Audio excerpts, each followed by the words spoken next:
Hola, buenas tardes. Good evening. Welcome to En Casa con la Plaza. My name is Abelardo de la Peña Jr. I'm the Director of Marketing and Communications at La Plaza de Cultura y Artes. We've been doing these En Casa since April of 2020, at the start of the pandemic, when everybody had to lock down, go home, and work out of their homes. But we wanted to bring La Plaza to your home. That's why we called it En Casa con la Plaza. Pretty smart, huh? Anyway, thank you for joining us. If you've joined us on Zoom, please use the chat feature to let us know where you're viewing from. You could ask questions, make comments. We welcome them. If you've joined us on Facebook, use the comment feature to ask questions, make comments. We appreciate it. This interactivity the best we can. All right, a little bit of an update of what's going on at La Plaza. But before we do that, let me thank our sponsors for today, Union Pacific Foundation and the Institute of Museum and Library Services. Before we get started, La Plaza has been open since last July, pretty much full time. Tuesday through Friday, except for Tuesday, Monday through Friday from noon to 5 p.m. and on weekends from 10 to 5 p.m. Free of charge, of course. You just gotta pay for parking. Find yourself some parking somewhere. All right, there's our guest, but let me continue here. All of our exhibitions are open, and starting this Friday, we have the opening of LA Memo Chicano art from 1972 to 1989. It's organized by Ultimate, La Plaza de Cultura, and La Plaza de Cultura y Artes, and it investigates how Chicano artists adapted new modes of image making, self-expression, to break barriers, to create a pivotal genre of art, to tell our stories. So that's this Friday coming up. Please join us at our reception from 6 to 8 Friday. It's free of charge. We'll have a little entertainment, little food, little bebida, and a lot of company to be able to look at the exhibit along with your friends and families. Come on down. Also, our newest museum, La Cocina, is now open. It's a museum and teaching kitchen dedicated to Mexican cuisine. Open Monday through Friday from 12 to 5. This Friday, it's going to be closed because we're preparing for this exhibition. We're going to have a little dinner over there. But come on down. It's right across the street from La Plaza de Cultura y Artes at 555 Spring Street. It also is free. And finally, this Friday, our first family day of the year, Cesar Chavez Family Day from 12 to 4 at La Plaza de Cultura y Artes. It's also free, with entertainment, with dancing, with art workshops, culinary workshops, and gardening workshops. It's free for all, and kids could take home an activity kit. So come on down on this next Friday. All right, tonight, Emmy Award winning, no, that's the wrong one. Anyway, we're having with us tonight Richard Yniquez. You know him as an actor, as an advocate, and he's going to talk about a little bit about his career, but mostly about what he's been doing as an advocate for the arts. So please join us, Richard. Hey, Abelardo, ¿cómo estamos? Pues bien, ¿cómo estás? Bien, gracias. Aquí, con un poco de frío, pero sabroso con mi, romquila. Romquila, tell us about Romquila. That sounds interesting. Well, I'm always looking for exotic things to try, and not just women, of course. And I saw Romquila and in the store here in Hemet, where I get my booze, so to speak, and they had Romquila, and so I was curious, and I bought a bottle, beautiful bottle, by the way. Not that I'm doing a commercial for them, but it's rum and tequila together, and it is absolutely mellow, very, very mellow. You don't get that tequila burn, and you get the sweetness of the rum mixed with the tequila, and it's absolutely incredible. Really, I really recommend it. It's really nice, actually. Next time you come down to La Plaza, you gotta sneak over a flask or a bottle or something so we could. Absolutely, you've got it. Absolutely. Well, Richard, a lot of us. First of all, tell us about where you're at right now. You're in Hemet. Is that where you live? I live in Hemet, California, but I'm currently right now talking to you in the backyard of Jules and Betty Carvalho. Betty played my mom in Boulevard Nights. She'll be turning 90 years old this July, and her husband Jules, a former commander of the Purple Heart, will be turning 92. and just incredible people. And I'm always hanging out here. They feed me, they give me champagne, wine. I mean, they wine and dine me all the time. So I love it. And they keep me laughing. Yes. Fantastic. Well, we have Yesi Niamuro on Facebook. She's asking, show the bottle if it's with you, please. I have to go get it. Hey, Jade, can you bring me the bottle? They're asking for the bottle. Yeah, somebody will bring the bottle right now. So. All right. Well, you brought up Boulevard Nights, so we're gonna have to start with Boulevard Nights. So let's. I'm sharing the screen here with what the iconic photograph of you. Oh, thank you, man. Tell us about this, please. Well, that is Martha Dubois and myself. That's the last scene in the movie, and it's after. Here's the bottle, by the way, if you wanted to see it. Oh, yeah, it's really quite a bottle. Let me tell you, really, really nice. And rum tequila. I don't know if you can see it. It'll probably be backwards, but there it is. No, it looks good. Oh, it is. It's very delicious. And so that's the end of the film. Many people will recognize the fact that Chuco has died, Mama has died. The world has just collapsed for the two of them, and they're just holding on for each other. And that's the hope of the future in terms of what they went through. Michael Pressman did an excellent job directing. Desmond Nakano, an incredible screenplay. Danny de la Paz, of course, we all know what an excellent actor he is, I should say. And all of the cast. It's one of those films that it just keeps on giving. People keep discovering it. I'm very fortunate to have been a part of it. Of course, when you do these films, you never know how they're going to be received by the public. And in this case, it was a little traumatic for me in a sense, but that's another story. Because once the film was released, they were shooting each other in the theaters here in Los Angeles and in San Francisco, and the film was actually pulled from release. And of course, the audience discovered it anyway, and it's just grown in popularity over the years. Oh yeah, well, we showed it at La Plaza a few years back. A reunion of a lot of the cast, including yourself, with an autograph session. Bobby Covarrubias was there. Of course, Marta was there. Marta passed away a few months after that, would you believe? Very sad indeed. And that was one of her few appearances on behalf of the film. Of course, Danny was there and I was there. And God forbid I forget somebody that who was in the film that was there as well. But yes, we had people around the block. That's how many people went and supported us that evening.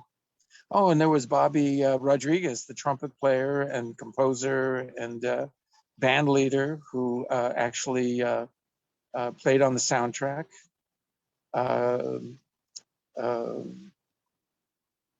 It was just a magical evening, just a magical evening. Oh yeah, people still ask about it. Well, when's Boulevard Nights coming back? And so well, you know what just happened? I have to tell you this. Pepe Serna, he had his team, and they did a biography of him, a motion picture, and you had Luis Reyes, who is a film historian, directed the film, putting together all of his work and so forth. And it's mesmerizing. When you see this film, you go, wow. And he's ours. He belongs to us. He's part of our community. And when you see his body of work, and it's just, how can I say this? You become impressed with the talent that he exudes and that you witness on screen. Well, we did it. We just had it screened in the San Diego Latino Film Festival, they did an incredible job. Ethan and his crew, um, and uh, uh, but the following day, they screened another film that Pepe and I had done years ago called Raíces de Sangre. And I happened to be at a hospital with a friend of mine. I couldn't make the screening. And Pepe calls me to answer questions from the audience. And it was just magical, just magical. And I answered as best I could. And people were asking, how can we see this film? Why isn't it not in release? And so, wow, can you hear that? A little bit. Okay. No So, problem.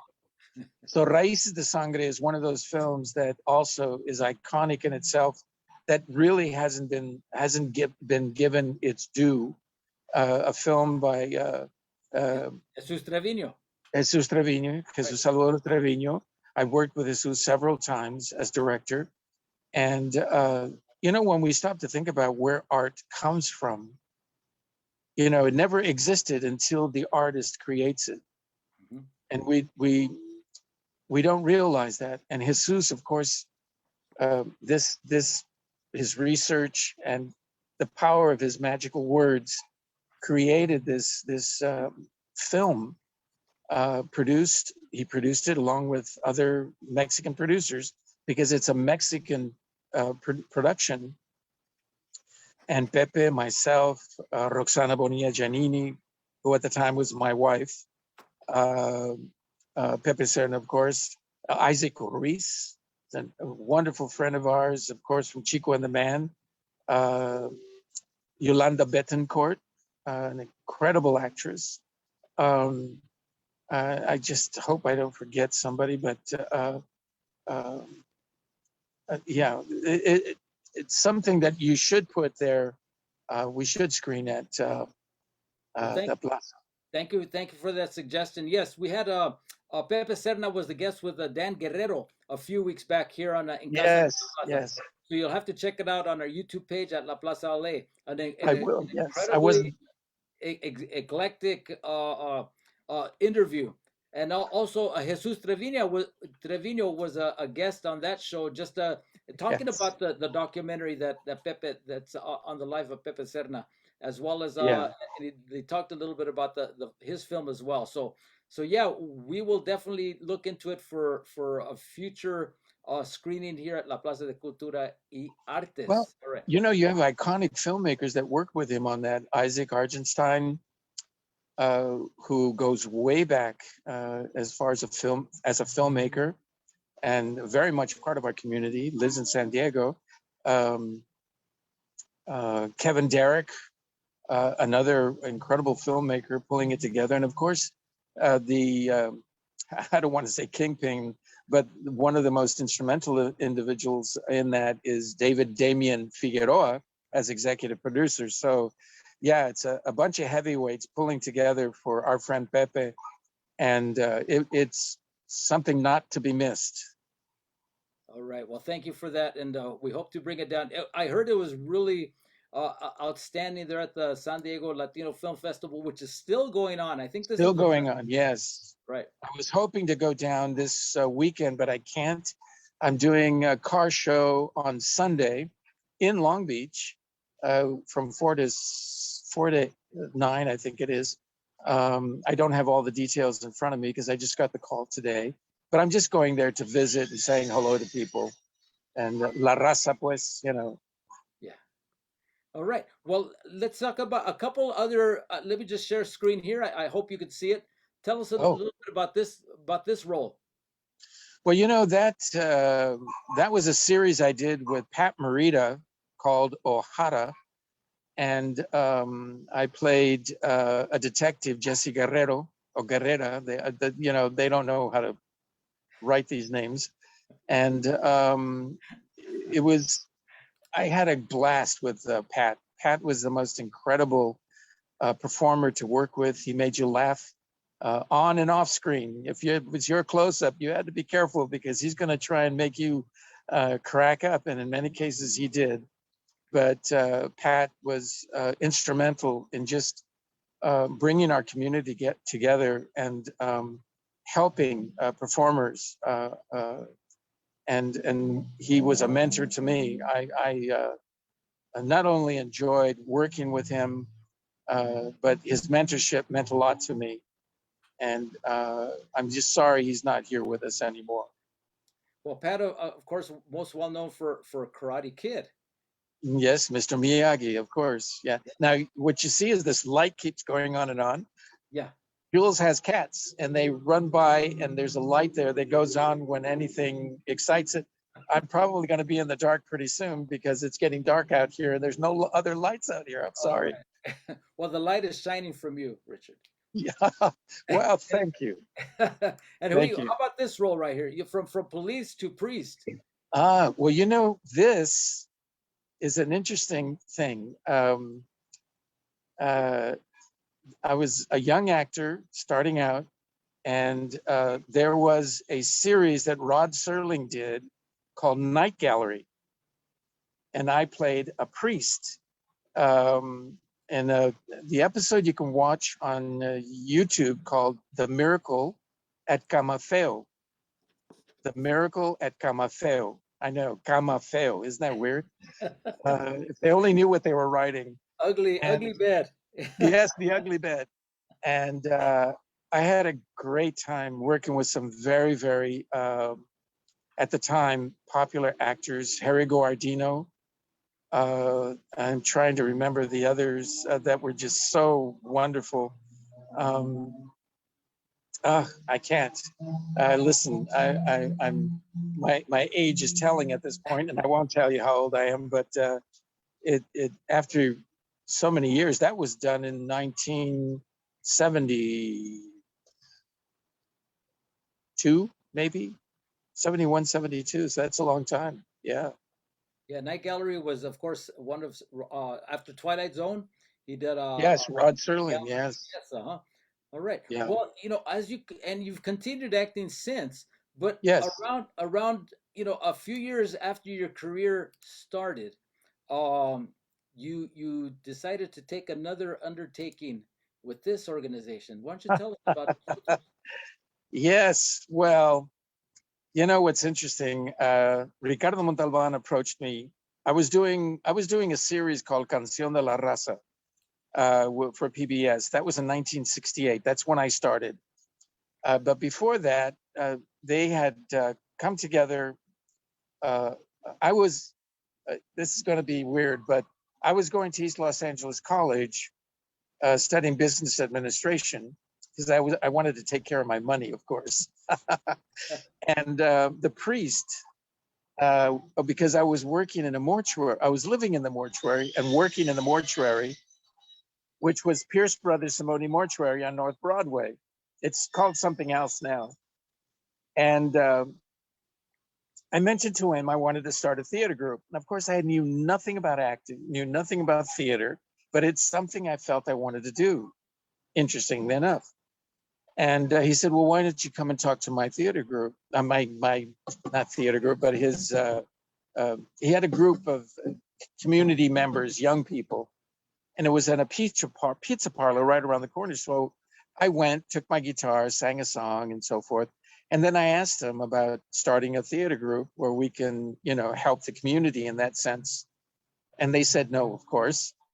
And to make a long story short, one of the girls from the group called me. Marcela de la Torre was her name. She called me and said, I'm working at PBS and we're doing a series. We're putting together a series and we're looking for real community members to teach them, give them a 3-week crash course in acting. I'm going, well, I'm your guy. So I convinced 5 other guys from college, and we went down to PBS, which at that time it was on Homewood and Vine Street. And so I became part of this 400 member group that was being taught acting by, oh boy, see, I'm off guard here. Natividad Vacio, who had been in the industry for many, many, many years, a teacher himself. He was the gardener, best known as the gardener on Father Knows Best, if you go back that far. But he was also in the Magnificent Seven. See, it is getting dark. God.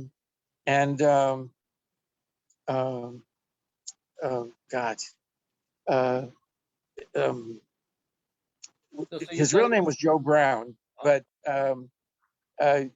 oh man, he was on a TV series called Ramar of the Jungle, and he was also in the movie Kiss of Evil, I think, and he was also in Giant, and so they were our teachers. But unfortunately, when it came down to doing the series, they didn't use any of us. In Abel Franco, if you ever remembered Abel, yes, and from Zoot Suit and other TV shows and so forth, was the head writer for the show.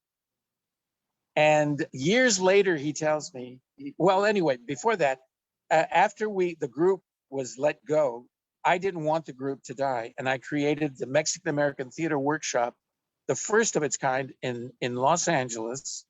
I created the 501c3, and now I was teaching acting. Go figure that one. And Mario Aniov, who was a classically trained actor, was working with me. We had classes. That's when I first met Pepe Serna. Okay. 1968, he had just come up from Mexico. He had done hair and so forth, and you'll see that in the documentary. So anyway, years later, Abel Franco tells me, you know why you were added to the cast of Canción de la Raza? And I said, no. He said, because we as the writers decided to go on a huelga for you to make sure that they hired you. I knew nothing about that. It was the most incredible revelation to me. And I said, wow. And that's how my career started. I became the youngest member of the Avila family, which was also the family in Boulevard Nights. Avila, it's amazing, prophetic. And that's how I started in 1968. But obviously, it has nothing to do with the miracle of Camafeo, only that it led to my career later. Sure. Well, NOSOTROS, it still exists to this day. Yes, yes. Well, I'm sorry, you asked about NOSOTROS. Well, from that, in 1969, Ricardo was having meetings at the Rexall drugstore upstairs, just across on La Cienega, across from the, I can't remember what they call that place there, the shopping center, a big one. But so the people that were there were the actual first members of NOSOTROS, and I was one of them as a founding member, so to speak. And even A. Martinez was there, as a matter of fact, at one point. Val de Vargas, oh my goodness, everybody you could imagine acting at the time, but were older. They weren't younger guys like me. They were the older stalwarts of our community. Sure. And that's where it started. And eventually, years later, I became president of the organization and working to move it forward in a more, I want to say more, but in a positive way, joining it with the industry itself. And because we had writers, directors, producers, actors. So for me, it was a circle within a circle. How do you make all these people work? And I was president for about 2 years. Sure. And it was both an organization which furthered the visibility, the opportunities for Latino actors within the industry, but also I remember you'd give like workshops for screenwriting. We did workshops for directing, screenwriting. We did plays. utilizing all of our talents that we had available in order to prove to the industry at large that we were viable. And I think in the long run, that's what Ricardo's dream was.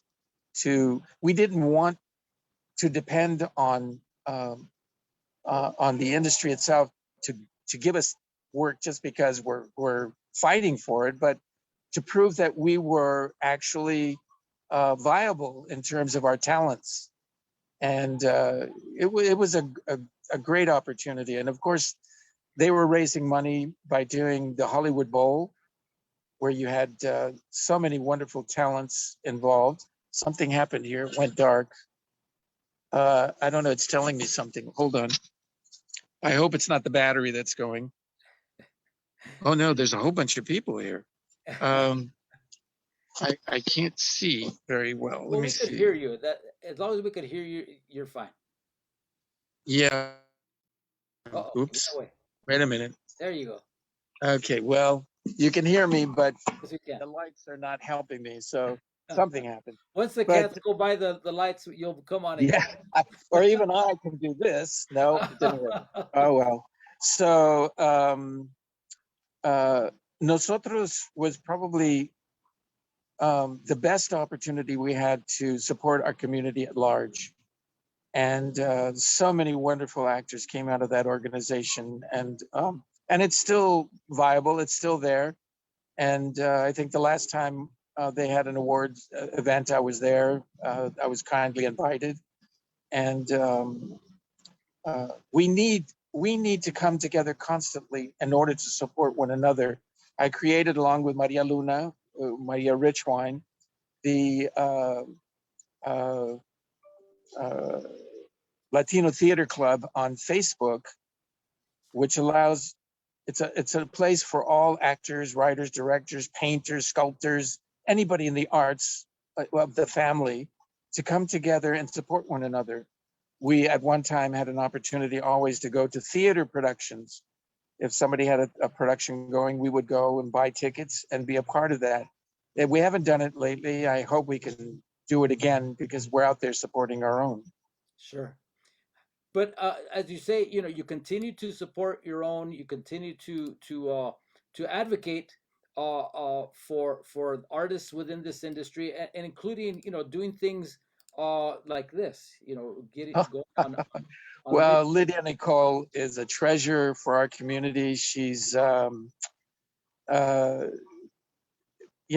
people reinvent themselves and their talent just grows, and you start to see that they are a special aspect of our community. Not only Lydia, but like Bel Hernandez and so forth. The way I did it, I was also chair of the Latino Writers Committee at the Writers Guild for 2 years. I was on the board of directors, a national board member, national chair of the EEOC of the Screen Actors Guild for 8 years. So you give back. You find yourself embracing your community, and I think that's important, that we as artists give back and do the best we can. Right now, I'm on the council of the East Los Angeles Arts Initiative in order to give, there we are. There's Lupe, our fearless leader, and Senor Diron, and of course, Gloria. Wonderful people, and it's a great cause. We've given out more than $8 million already.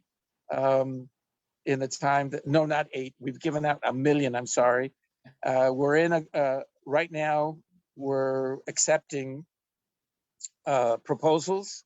We give $150,000 every biannually, and we're in a cycle right now. So please, whoever's out there and looking for funds, now's the time to do it. Yes. The East Los Angeles Arts Initiative. Sure. And this is an initiative founded, which is part of La Plaza de Cultura y Artes. Part of an endowment was to really to focus on the artists and arts organizations that are serving their community, in the east side, northeast side, and also now going into southeast Yes, Los Angeles. yes, yes. So tell Well, us, how did you get involved, Richard? well, interestingly enough, Tony Plana was actually part of it, but Tony is always working and had to drop out. Um, uh, and they approached me. Senor Franco approached me, and I That's said, Victor Victor Franco, Franco, formerly yes, VP of Community Relations with Telemundo. yes, yes, yes, and Miller Beer, I believe, and Yes, Miller Beer. Yes. a wonderful, wonderful human being, very active in our community still.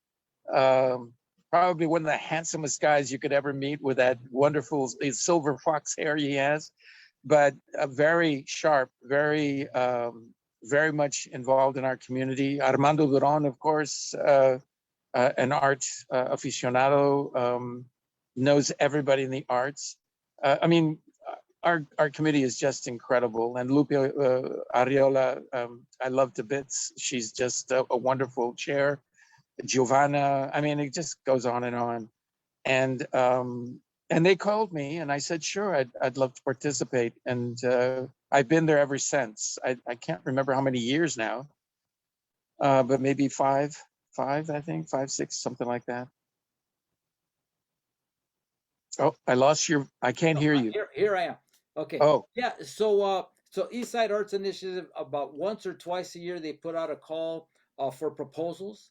Uh, twice a year, twice a Twice year. a year, Yes. and it could be for artists, individual artists for their projects. During COVID, during the height of COVID, there were emergency relief funds for Yes, for yes, artists and arts organizations that had difficulties with such necessities as paying rent, paying for bills, and so absolutely. Yes. and Yeah, so we were giving out $1,000. You just had to apply for it.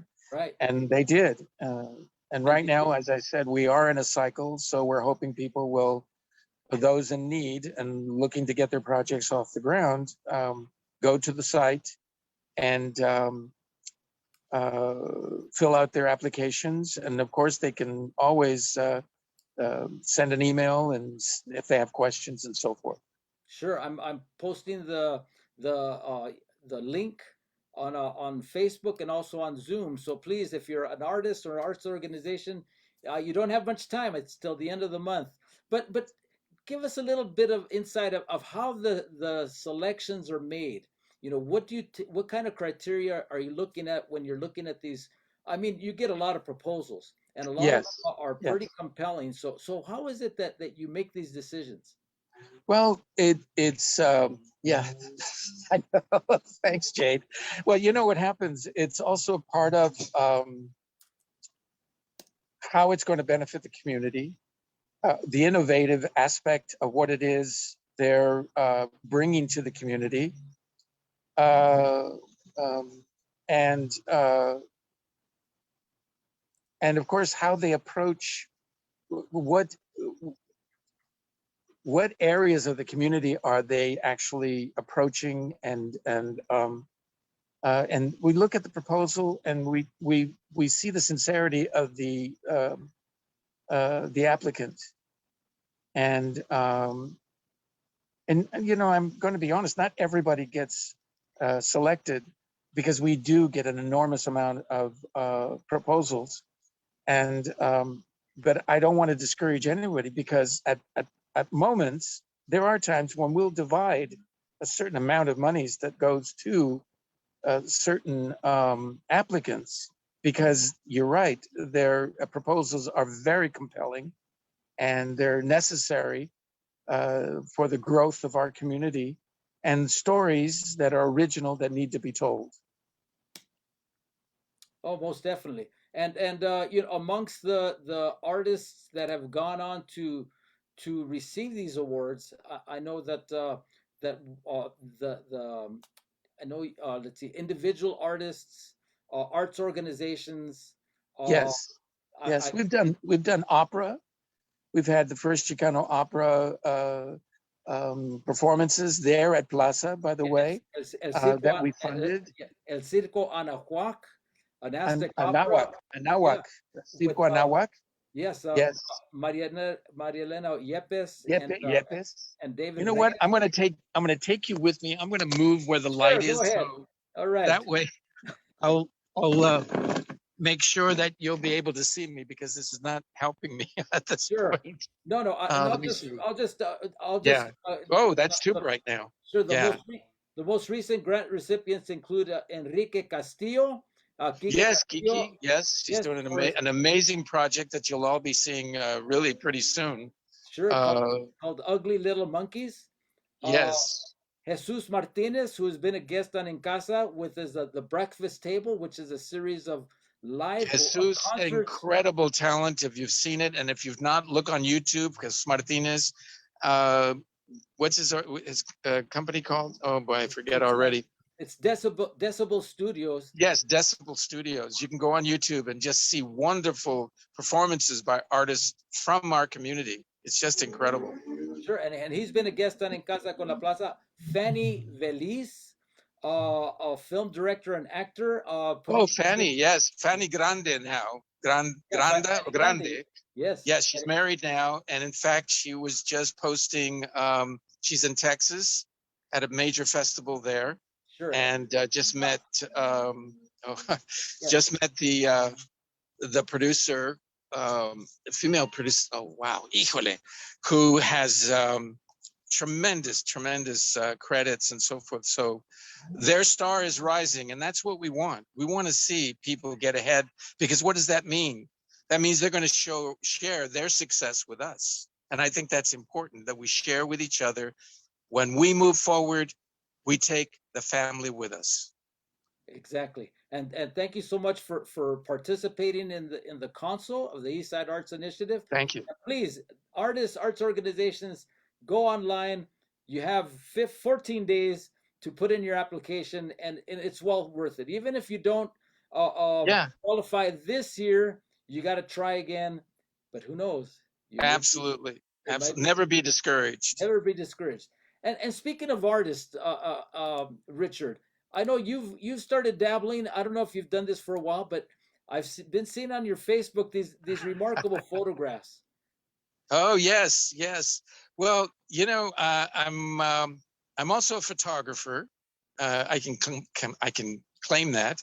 I love photography, and at the same time, I'll take the photography and I'll digitally make it something else. And actually, I have a Kindle. I don't know if anybody does Kindle books or reads Kindle books, because I think it's important that people read. Oh shoot! See, I get my hand in front of the camera. I'm sorry. I apologize. And this thing is not working. As long as we can hear you, that's what counts. Anyway, you can go on Amazon Kindle books and read a thing I created called Dawn Danger. Dawn Danger, and it's above suspicion. And the gentleman, it started with photography. I started taking pictures of him, and then from that, my mind went crazy, and I created a film noir type situation using the photography. So it's like a fotonovela with photography. And Don Stufloten, who was a novelist at the time, unfortunately has passed away. And so I still have 2 of those on my computer, but I'm feeling it's a little strange. But there are 3 episodes of Dawn Danger on that you can get on Kindle, and it's a good read. I call it. My pitch was, it's like reading a movie. Dawn Danger, yeah. And that's D-O-N Danger, correct? Yes, D-O-N, first name, and then Danger. All right. But there's a light that's perpetually on over here, so I'll just go over here. Oh, go right ahead. What else? So yeah, I've dabbled in all kinds of different art and so forth, and now I'm involved in Coachella with a group of artists. Oh, there you go. You found it. Oh my goodness. Yeah. And they're just an incredible group of artists at Creative Arts Center in Create Art in Palm Desert. And I'm writing a pilot now to potentially shoot there. Yeah, you can hear that, I'm sure. Yes, no problem. Yeah, so there's a lot that I'm working on in different areas at this point. Yeah, Well, I'm here's acting. one. Here's one that really is striking a chord right now. Oh, yeah. Betty Carvalho and myself, Mama Avila, um, we were signing this. You know, as an artist, how do you help a community in need? And at this point, I decided to create something. That cross is 3 stories high in Coachella, and it just occurred to me to change the colors. The sun was behind it.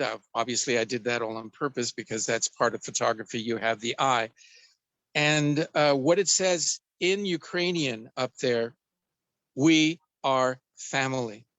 And Betty and I are signing these and we're selling them so that you get something in return as you help the people of Ukraine. That's our contribution in trying to do something with art. And art has the power of changing minds, of Yes. of making people aware of situations, and that's such a beautiful piece. And I saw Thank you. photos where you were the both of you were signing them. Yes. Yes. She's here, but I can't bring her to the phone. She had a little accident and she's recuperating right now. But yeah, she's saying hello. Yes, yeah, they hear you. She's inside the house right now, but I can't show you her right now. She's recuperating. Okay, no problem.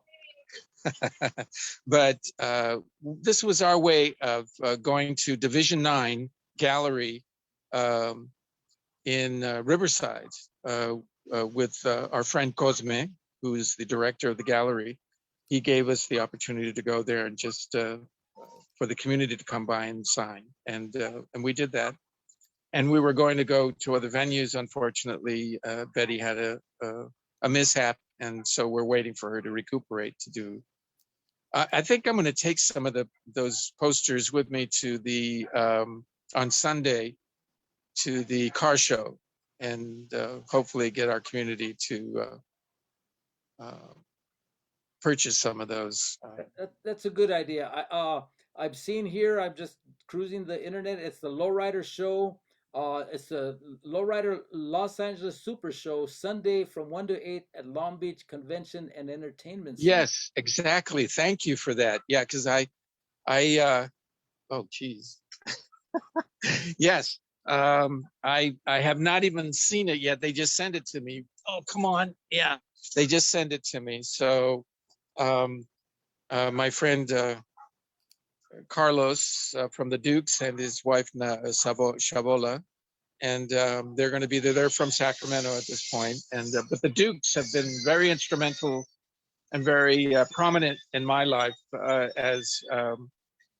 Oh wow, that's great! Look at it. There you go.